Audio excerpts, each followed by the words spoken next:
pemirsa, kembali Anda menyaksikan Coffee Morning RDK di segmen ketiga. Nah, pemirsa, dua segmen pertama tadi kita sudah berbincang cukup banyak bersama para narasumber. Dan di segmen ketiga ini saya akan kembali bertanya kepada Pak Robi. Nah, Pak Robi, masih kita kaitkan dengan Hari Sumpah Pemuda begitu Pak, yang pada hari ini 28 Oktober. Nah, seperti diketahui Pak Robi saat ini menjadi PLT di Bupati di Kabupaten Bintan. Nah, Pak Robi sendiri tentunya sudah siap menjadi Bupati definitif di Kabupaten Bintan, Pak, dengan sosok muda yang banyak sekali mendukung Bapak. Begini, jadi kondisi hari ini tetap kita harus menghormati praduga tak bersalah. Baik. Jadi kita jalani saja. Yang jelas hari ini tugas saya adalah memastikan bagaimana pelayanan yang ada di pemerintah Kabupaten Bintan itu bisa berjalan dengan baik. Dan kami pemerintah Kabupaten Bintan juga bisa membantu kesejahteraan masyarakat, ataupun ada hal-hal yang harus segera kita benahi, kita bisa segera langsung mengambil langkah untuk memperbaiki itu. Mungkin boleh tahu Pak, untuk langkah-langkah yang mau diambil untuk dibenahi itu mungkin boleh cerita sedikit Pak, seperti apa begitu? Ya, pertama karena kemarin kita sudah hampir 2 tahun di dalam kondisi pandemi, kan kita itu operasional kantor misalnya yang biasanya sampai jam 5 jadi sampai jam 3 sore, kemudian ada yang WFH dan sebagainya. Nah, kami terus memastikan langkah-langkah ke depan adalah walaupun ada WFH dan sebagainya, pelayanan itu harus tetap meningkat terus. Nah, kemudian kami mendorong setiap OPD itu harus bisa berinovasi. Minimal 1 OPD, 1 inovasi. Sehingga di tengah kondisi pandemi, di tengah dunia teknologi, itu banyak terdapat inovasi-inovasi yang bisa dijalankan oleh OPD. Dan kita juga tidak bisa hanya mengandalkan dana APBD, tapi OPD bisa menciptakan peluang-peluang lah, peluang-peluang mendatangkan dana pusat dan sebagainya, gitu. Baik, Pak Robi, mungkin seperti diketahui Ayanda sendiri adalah gubernur dari Provinsi Kepulauan Riau begitu. Nah, mungkin di luar sana masih ada terdengar barangkali antara ayah dan anak begitu Pak Robi. Nah, nanti apakah Pak Robi sudah siap jika tidak terinfluence dari sang ayah sendiri, Pak? Maksudnya tidak berada di bawah bayang-bayang Bapak Pak Ansar sendiri begitu. Ya kan gini, kita itu kan ketika menjalankan amanah, ketika kita diberi amanah, kita harus melaksanakan itu dengan sebaik-baiknya. Jadi kalau bicara, kita paling sering diskusi saja, karena kita juga jarang berjumpa. Nah, tapi apa hal-hal yang bisa misalnya dikoordinasikan dengan provinsi, saya juga selalu berkoordinasi. Ya, alhamdulillah Bintan hari ini berkat kerjasama semua tim yang ada di OPD dan seluruh ASN pemerintah Kabupaten Bintan, nah itu bisa berjalan luar biasa seperti itu. Nah, kalau dibilang bicara ya bayang-bayang dan sebagainya, ya saya serahkan kepada penilaian masyarakat aja. Yang penting kita langsung aksi, action ya Pak ya. Insya Allah masyarakat Bintan mudah-mudahan lebih sejahtera lagi. Baik, bicara kesejahteraan pemirsa, tentunya kesejahteraan Kabupaten Bintan, masyarakat Kabupaten Bintan berada di tangan Pak Robi tentunya. Ke depan Pak, langkah apa mungkin untuk mendatangkan investor ke daerah Bintan seperti apa nih Pak? Iya. Jadi pertama, kita kan kewenangan itu kan terbagi, ada kewenangan pemerintah daerah, kemudian ada kewenangan sudah naik ke provinsi, dan ada yang sudah ditarik ke pemerintah pusat. Pada prinsipnya, setiap investor yang akan datang berinvestasi dan berjumpa dengan Pemkab Bintan, kami selalu menyampaikan, kami menjamin kalau setiap investasi yang masuk di Bintan itu akan kita dukung sepenuhnya. Bahkan misalnya kalau izin yang dikeluarkannya di provinsi, kami dari OPD di Kabupaten Bintan itu dapat membantu investor mendampingi mereka untuk bisa membantu perizinan itu segera cepat gitu. Jadi mana yang harus saling dilengkapi, kita akan bantu mendampingi.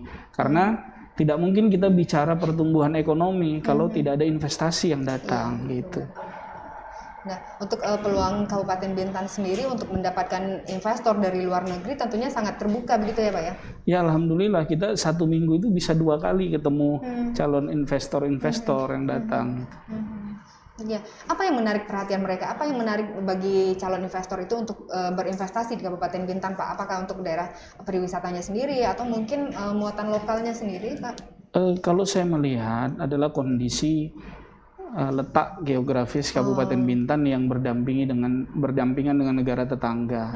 Jadi kita lihat ke depan itu kemarin yang banyak masuk itu adalah perusahaan yang ingin membangun pembangkit listrik tenaga surya. Nah, kalau kita melihat arahnya, end usernya adalah mereka akan menjual ke Singapura seperti itu. Jadi kondisi letak geografis Kabupaten Bintan, kemudian ramah tamahnya masyarakat Kabupaten Bintan, kemudian kita menjamin untuk mempermudah dalam pengurusan perizinan, sehingga saya lihat itu adalah menjadi daya tarik dari setiap investor yang ingin menginvestasikan di Bintan. Bayangkan saja ketika setiap investor datang menyampaikan ingin bertemu pemerintah Kabupaten Bintan, kita langsung dalam waktu paling lama 2 hari juga kita sudah ketemu seperti itu untuk melakukan audiensi lah. Iya, artinya Kabupaten Bintan sendiri sangat kaya ya Pak ya, sumber daya alamnya seperti untuk pariwisatanya di sana begitu ya Pak ya, dan juga mungkin ramah tamah di masyarakat di Kabupaten Bintan sendiri. Baik, saya mungkin ke Pak Said yang mungkin berhubungan langsung dengan masyarakat nih Pak. Nah, tidak hanya di Kabupaten Bintan, untuk di Tanjung Pinang, mungkin Kota Batam sendiri. Nah, Karang Taruna ini perannya memberikan, mungkin juga bisa dikatakan dukungan. Seperti apa sih Pak untuk membangun daerah itu sendiri? Dalam bentuk dukungan kita terhadap pemerintah daerah, baik itu di kabupaten maupun di kota, di wilayah Provinsi Kepulauan Riau, kembali lagi dengan ruhnya kesetiakawanan yang kita ada di organisasi Karang Taruna.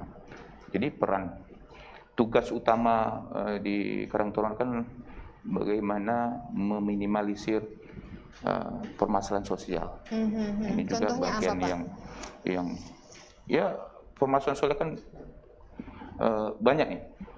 Yang hari ini menjadi yang disampaikan tadi, satu sisi kita punya secara geografis kita positif nih di daerah bertetangga dengan negara luar, tapi di sisi lain yang menjadi tantangan dan ancaman kita itu berkenaan dengan menjadi pintu masuk nih. Sekarang hari ini narkoba ini luar biasa hari-hari.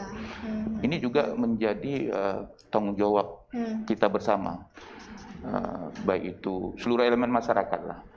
Oleh karenanya Karang Taruna berkenan dengan bagaimana kita bersih dari narkoba. Kita sebelumnya sudah mencoba membuat program Karang Taruna Go to School berkenan dengan narkoba. Di Tanjung Pinang sudah kita lakukan bersama BNN dan pada saat itu bersama Kasat Narkoba lah ikut. Kita kampanyekan itu. Bagaimana nanti OSIS di sekolah itu misalkan menjadi duta-dutanya anti narkoba. Jadi dia sebagai perpanjangan tangan baik itu organisasi maupun pemerintah, bagaimana nantinya mengkampanyekan itu bila perlu menjadi mata-mata bagaimana kondisi di lingkungannya itu.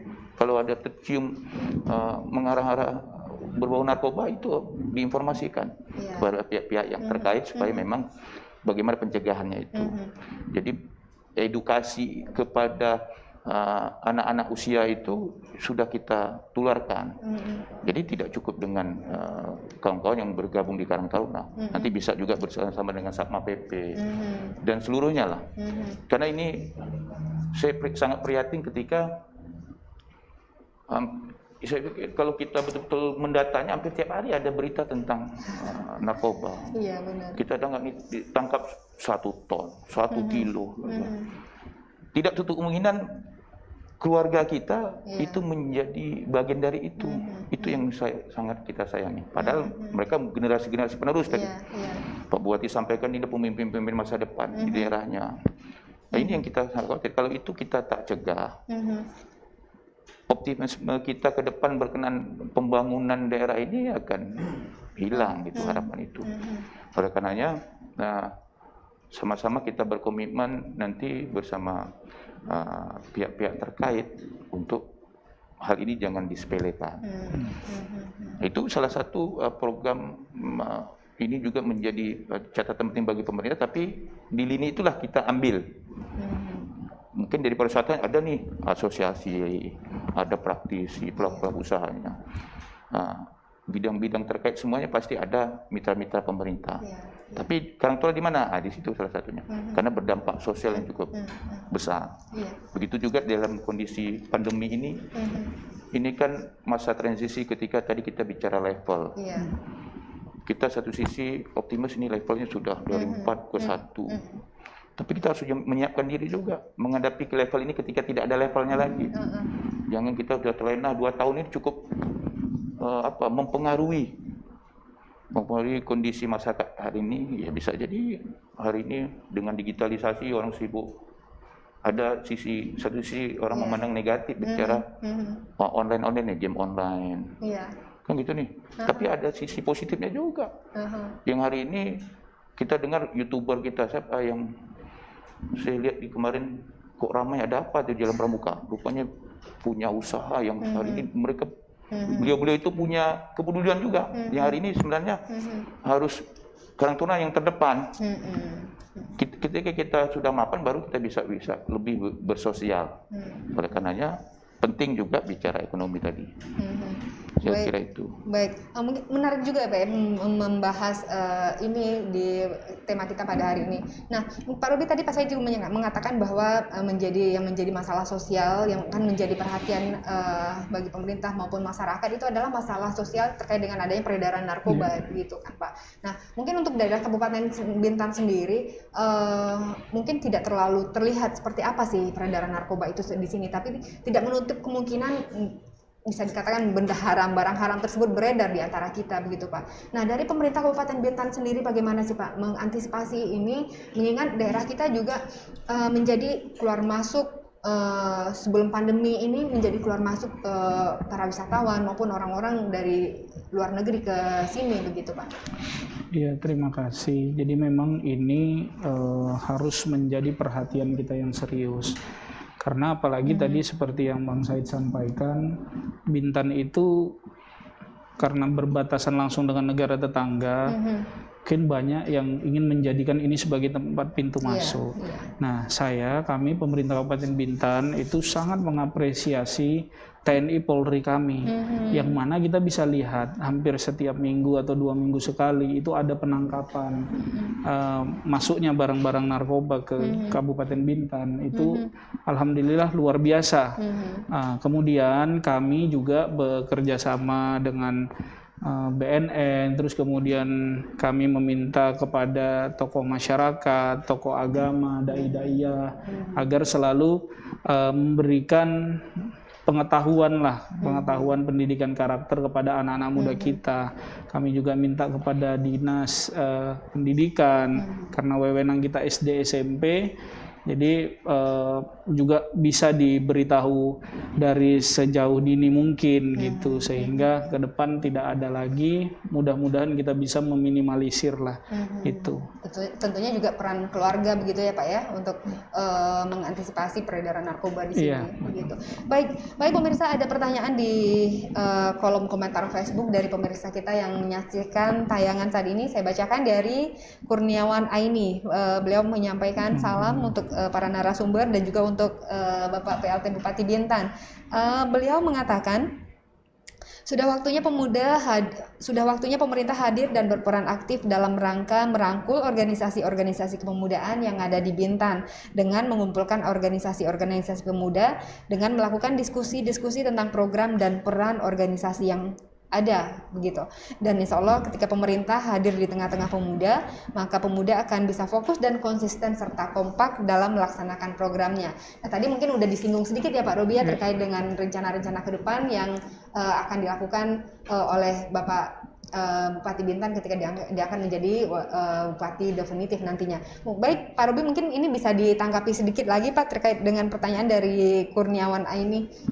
Ya, terima kasih Bang Kurniawan. Ini merupakan satu senior saya lah, senior saya dalam berorganisasi. Jadi memang insya Allah kita tadi sudah saya sampaikan, kita akan melakukan temu pemuda setiap misalnya 1 bulan atau 3 bulan sekali untuk kita ingin meminta masukan ide-ide tentang pembangunan Kabupaten Bintan. Nah, mungkin sedikit ada informasi Bang Said.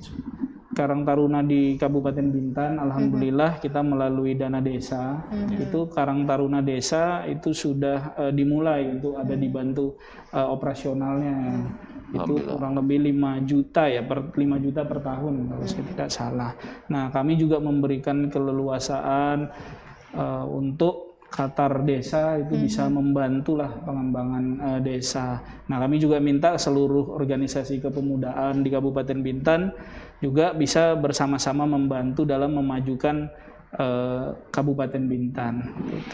Oke, baik. Mungkin pemirsa, Pak Robi menyampaikan bahwa ada bantuan untuk Karang Taruna di setiap desa begitu ya Pak ya. Ini menjadi suatu semangat baru berarti ya Pak Said ya.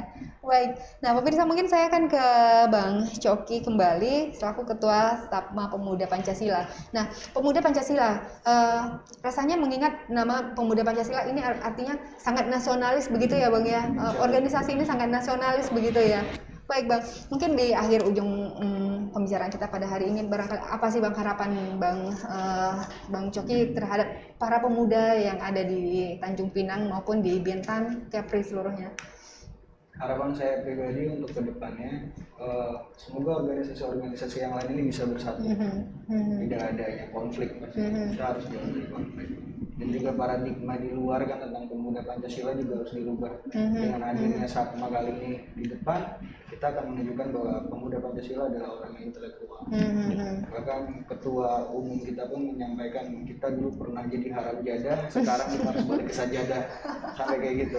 Ini adalah sentilan keras sekali untuk kita, dimana kita harus benar-benar revolusi, bukan hanya mental tapi moral. Benar sekali. Harus mencerminkan ciri pemuda yang patut untuk ditiru, karena kita juga salah satu kontrol sosial pastinya di masyarakat, yang dimana kita menjadi percontohan. Jadi kita betul-betul harus menjunjung tinggi atau memberikan contoh hal-hal yang baik. Itu aja sih menurut saya. Insya Allah kedepannya kita bakal lebih baik. Baik. Nah, pemuda sendiri merupakan calon pemimpin di masa depan, begitu ya Bang Coki. Nah, pemirsa mungkin di segmen terakhir, di segmen ketiga ini kita sudah hampir di penghujung acara. Nah, sebelum saya ke Pak Robi, saya ingin ke Pak Said kembali. Pak Said, mungkin bagaimana sih Pak harapannya untuk baik Karang Taruna, pemuda maupun pembangunan di daerah Kepri ini, Pak? Anda selaku Ketua Karang Taruna Provinsi Kepri. Iya, Mbak Devi. Jadi saya sering menyampaikan begini. Jadi kalau kita pemudanya harus berkarakter kan. Jadi memang kita sampaikan bahwa kerja-kerja sosial ini harus kita jadikan seperti kita beramal. Jadi kalau kata Ustadz sering menyampaikan sebaik-baiknya manusia yang punya nilai manfaat. Jadi dimanapun kita berada, kita punya nilai manfaat. Walaupun dengan segala kemampuan kita lah, walaupun hanya sekedar memberikan sebuah senyuman. Jadi jangan sampai kehadiran kita di tengah-tengah masyarakat itu negatif. Sering saya contohkan begini, ketika kita sudah tampil yang terbaik pun di hadapan 10 orang, 10 orang itu dengan masing-masing persepsinya yang berbeda. Itu mungkin pencitraan aja tuh. Ini ya, mungkin ini tulus nih mungkin dari 10 orang itu sebagai contoh. Jadi niatkan yang sebaik-baiknya untuk kita melakukan kerja-kerja sosial untuk membantu seluruh masyarakat yang ada di Provinsi Kepulauan Riau.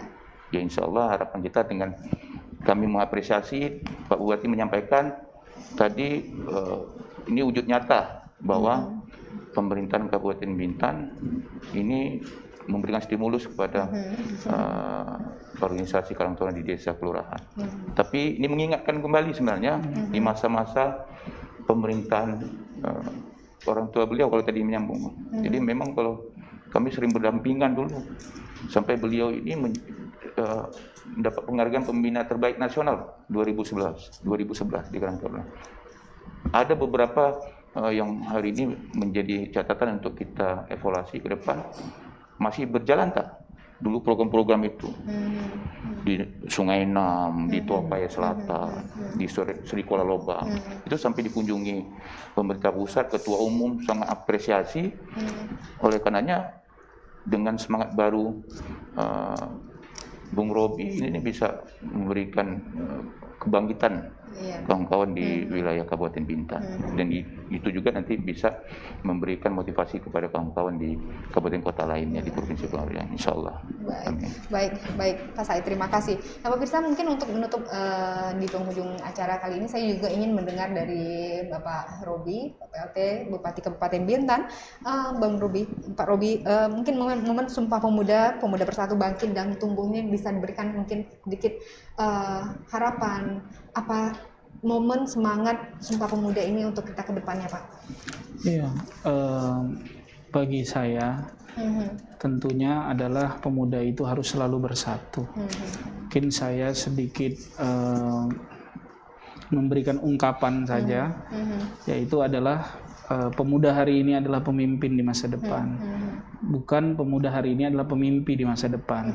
Nah, jadi kita harus kompak, anak-anak muda harus kompak, bersatu, tunjukkan tekad bahwa pemuda hari ini bisa lebih baik. Pemuda hari ini bisa memberikan karya-karya nyata untuk membangun Indonesia, khususnya Kabupaten Bintan. Nah, jadi kami berharap, kami mengundang seluas-luasnya seluruh anak-anak muda, marilah kita bergabung bersama-sama, kita tunjukkan bahwa pemuda bisa membangun bangsa, terkhusus di Kabupaten Bintan. Baik, saya tangkap Pak Robi, keren sekali quotes-nya hari ini. Pemimpin, anak muda adalah pemimpin di masa depan, bukan pemimpi di masa depan. Nah ini keren sekali, benar sekali Pak. Karena pemuda hari ini adalah calon pemimpin di masa depan. Nah bisa berkaitan dengan hari ini 28 Oktober 2021, 93 tahun kita memperingati Hari Sumpah Pemuda. Satu yang saya tangkap tetap di momen Sumpah Pemuda ini bahwa kita bangsa Indonesia adalah tetap satu berbahasa Indonesia, yaitu bahasa Indonesia, kemudian juga cinta tanah air, meskipun ini terbalik-balik urutannya. Tapi intinya momen Sumpah Pemuda ini menjadikan kita para pemuda tetap bersemangat, bersatu untuk membangun negeri ini. Nah pemirsa, demikian perbincangan saya pada hari ini bersama para narasumber. Terima kasih untuk Anda yang telah menyaksikan. Mohon maaf bila ada terjadi kesalahan. Kami akan hadir di minggu depan setiap hari Kamis jam 10 di studio Tanjung Pinang TV, langsung dari studio Tanjung Pinang TV, tentunya dengan tema dan topik yang berbeda. Pemirsa, akhirnya saya Dewi Sarah pamit undur diri. Assalamualaikum warahmatullahi wabarakatuh. Sampai jumpa.